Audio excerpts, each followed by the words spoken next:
10 years తరువాత వాంఖడేలో గెలిచిన ఆర్సీబీ టాస్ గెలిచి ఎంఐ బౌలింగ్ ఎంచుకుంది.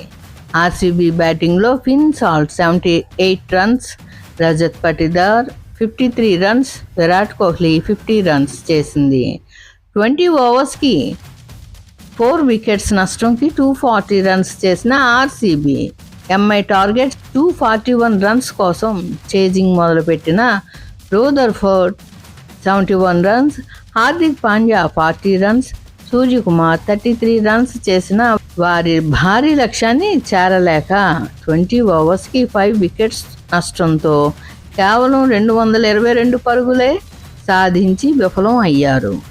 ఆర్సీబీ 18 పరుగుల తేడాతో గెలుపొందింది.